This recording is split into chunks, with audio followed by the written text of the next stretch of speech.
Сегодня мы соберем старенький, но очень интересный системный блок. Чем он интересен? Во-первых, несмотря на то, что он старенький, мы можем поиграть в некоторые игры. Довольно старые, конечно, тоже, но это факт. Во-вторых, системный блок достался нам бесплатно. О том, как это вышло, расскажу чуть позже. Вот так выглядит он снаружи.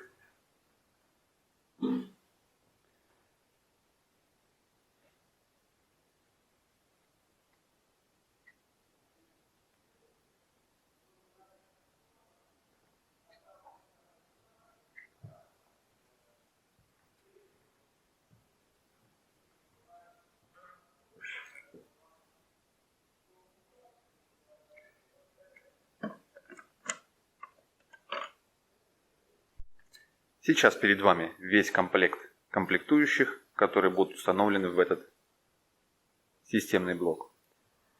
Системный блок также достался бесплатно. Насчет того, что как так вышло, что все это оказалось у меня бесплатно. Это был долгий и изнурительный процесс. Все комплектующие собирались в течение долгого времени. Значит, у меня была цель собрать бесплатно компьютер из старых частей, из старых комплектующих, и постепенно то там найдется какая-то деталь, то там. Сейчас мы более подробно рассмотрим, что перед нами лежит, какие параметры имеет данное устройство.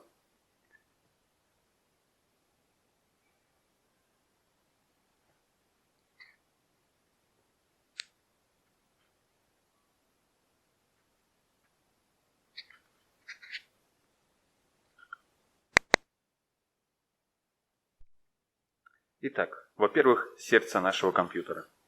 Это процессор от AMD, модель Athlon 64X2. Неплохой процессор, первый из серии AMD, который является двухъядерным. Его тактовая частота достигает до 2,7 ГГц. Ну а об остальных характеристиках, я думаю, говорить нет смысла. Вот такой процессор. В свою очередь присутствует системная плата. Ее модель вы можете видеть. Вот она. Сокет AM2. То есть он подходит полностью под этот процессор. Да и достался на мне вместе с процессором и вместе с системой охлаждения под этот процессор.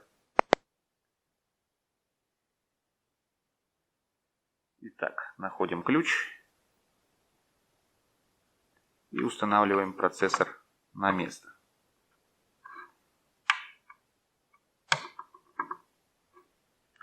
Что такого примечательного в этой системной плате? Есть два разъема с типом памяти DDR2 под две планки оперативной памяти.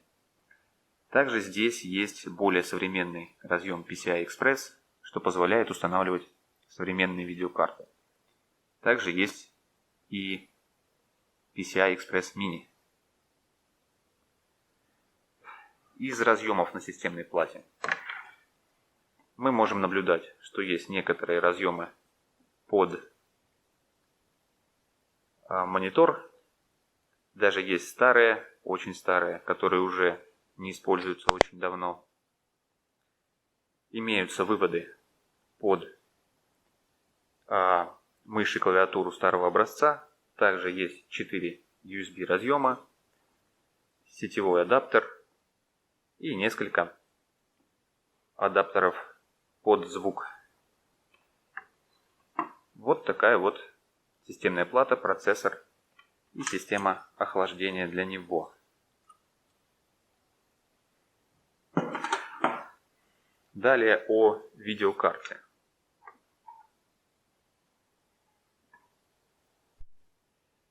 Видеокарта от Gigabit. Ее модель вы можете видеть.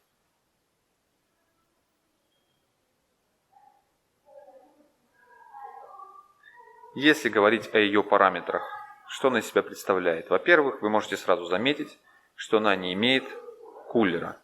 То есть система охлаждения здесь состоит только из радиатора. Видеокарта имеет маленький объем памяти, всего 256 мегабайт. Тактовая частота видеоядра 700 МГц. Это не так уж и много, и данная карта как бы по себе, конечно же, не является игровой, даже в принципе по старым временам. Следующее, что мы имеем, это блок питания. Блок питания на 350 Вт от компании Color Seed. Модель 350SH. В общем, такая вот модель. В принципе, этого блока питания будет вполне достаточно, чтобы запитать все наши устройства. Оперативная память типа DDR2 от производителя Samsung. Объем памяти 1 ГБ. Частота тактовой памяти 800 МГц. Это не так уж и много, но нам пока что одной планки будет достаточно. Поскольку данные комплектующие я собирал довольно-таки долго, поэтому искать еще одну планку я не вижу смысла.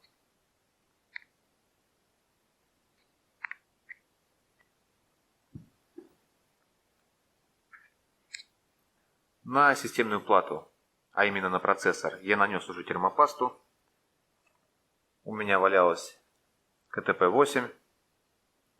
Конечно, по качеству данная термопаста не очень, но нам пока сойдет. Ну а теперь давайте рассмотрим сам системный блок, в который мы будем устанавливать все комплектующие. Значит, размер системного блока ATX, то есть сюда подойдут системные платы как мини-ATX, так и микро-ATX. В нашем случае системная плата микро-ATX. Что досталось нам бонусом в этом системном блоке?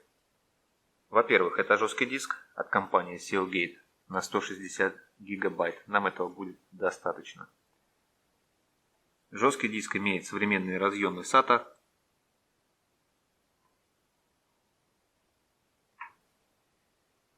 Также на него я предварительно установил операционную систему Windows XP. Для нашей сборки эта операционная система как раз подойдет. Также здесь был один вентилятор дополнительного охлаждения. И еще очень одна интересная вещь.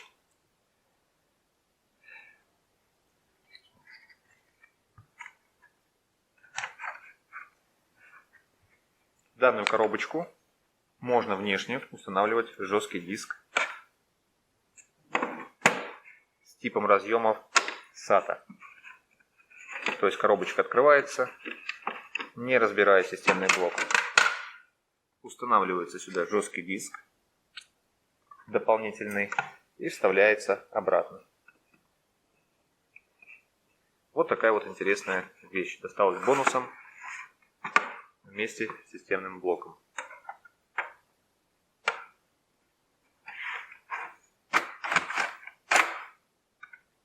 Также здесь было еще установлен флопик. Заглушки я не нашел такой, поэтому пусть он здесь и стоит. Использовать мы его, конечно, не будем, смысла нет в этом.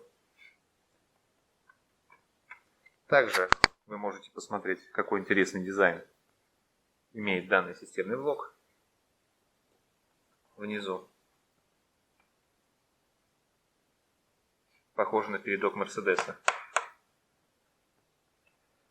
Также дополнительные разъемы USB имеются, выведенные вперед, и звуковой разъем наушники.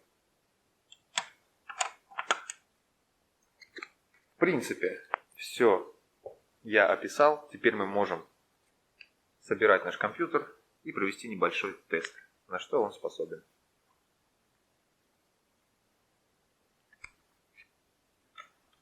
Термопасту я уже нанес.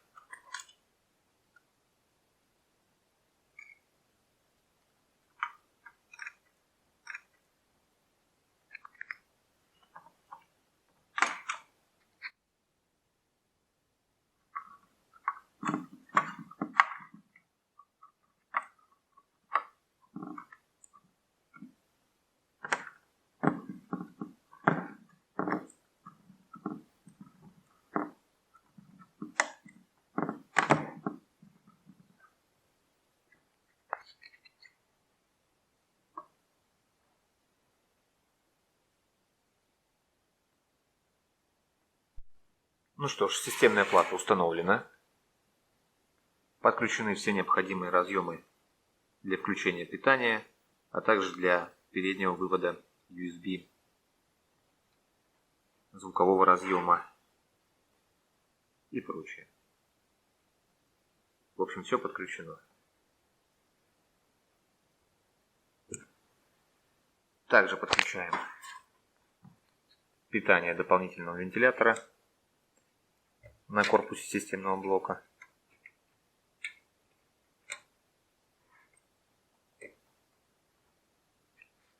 И устанавливаем все необходимое. Видеокарту, блок питания.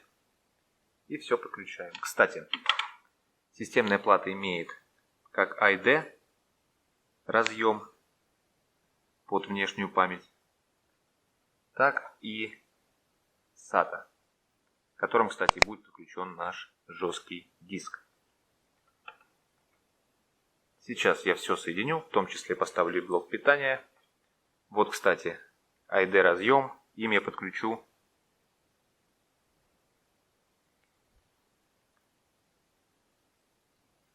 дисковод. Так как он старого образца, SATA разъемов он не имеет, но ничего страшного. Сейчас я все подключу, снимать это не буду, потому что это не видеоурок о том, как собрать компьютер.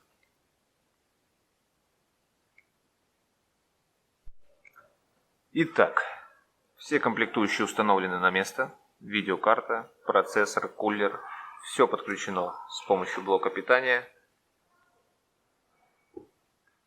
Итак, остались мелочи. Подключим жесткий диск. Как напомню, операционная система уже установлена.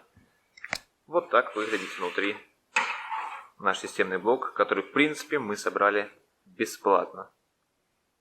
Единственное, чем мы заплатили, это своим трудом в поиске всех комплектующих. Сейчас будем тестировать.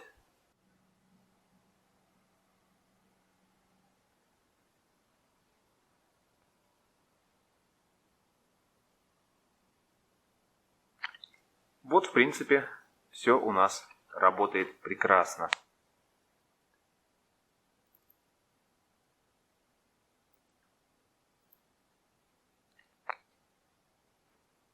На экране монитора можно видеть характеристики, которыми оснащен данный компьютер.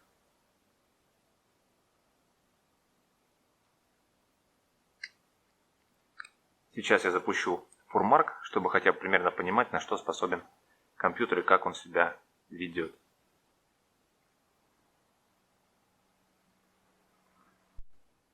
FurMark запущен. Давайте выберем необходимые нам параметры. Вот такое разрешение. Тестировать Full HD мы не будем. А вот выберем вот этот вот тест.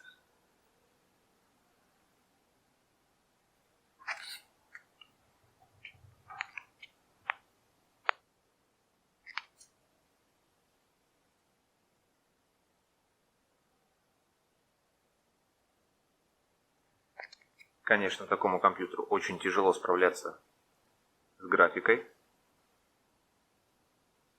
FPS вообще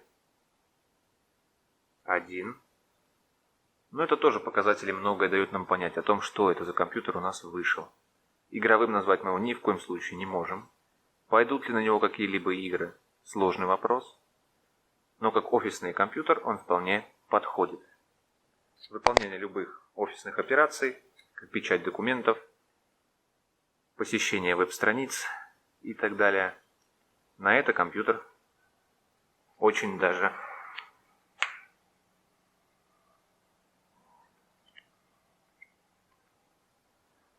подходит.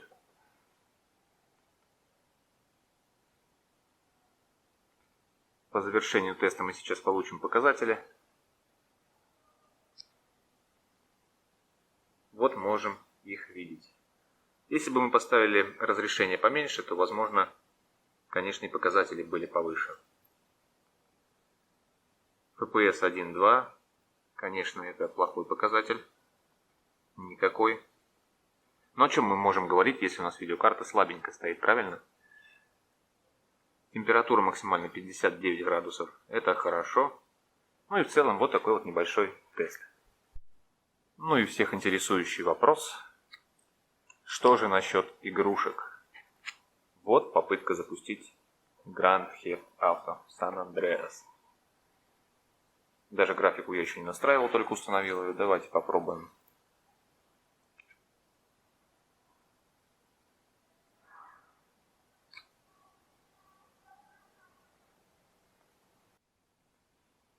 CJ. Пропустим ролик.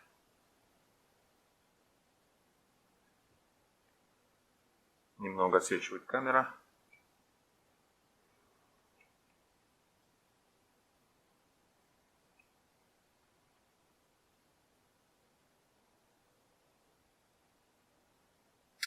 В общей сложности лагов нет, ребята. То есть видно, что настройки невысокие, но не лагает.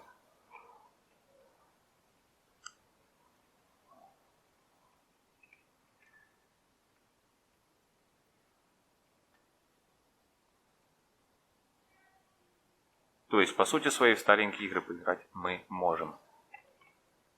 Такие как GTA San Andreas.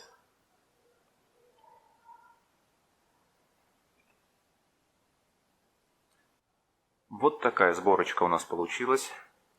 Совершенно бесплатно. Как я говорил уже выше, потратили мы лишь силы на поиск деталей, комплектующих для этого компьютера. Компьютер нельзя назвать игровым, но можно смело назвать его офисным и достаточно удобной машиной для работы в интернете.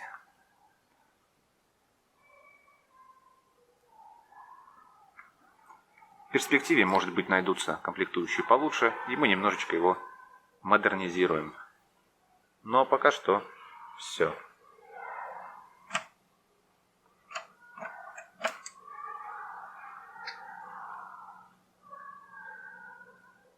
Уважаемые зрители, рекомендую подписаться на наш канал, а также включить оповещения, чтобы не пропускать интересные и полезные ролики, которые мы стараемся выкладывать практически каждый день. Каждый для себя найдет на данном канале много интересного и полезного. Спасибо вам за внимание.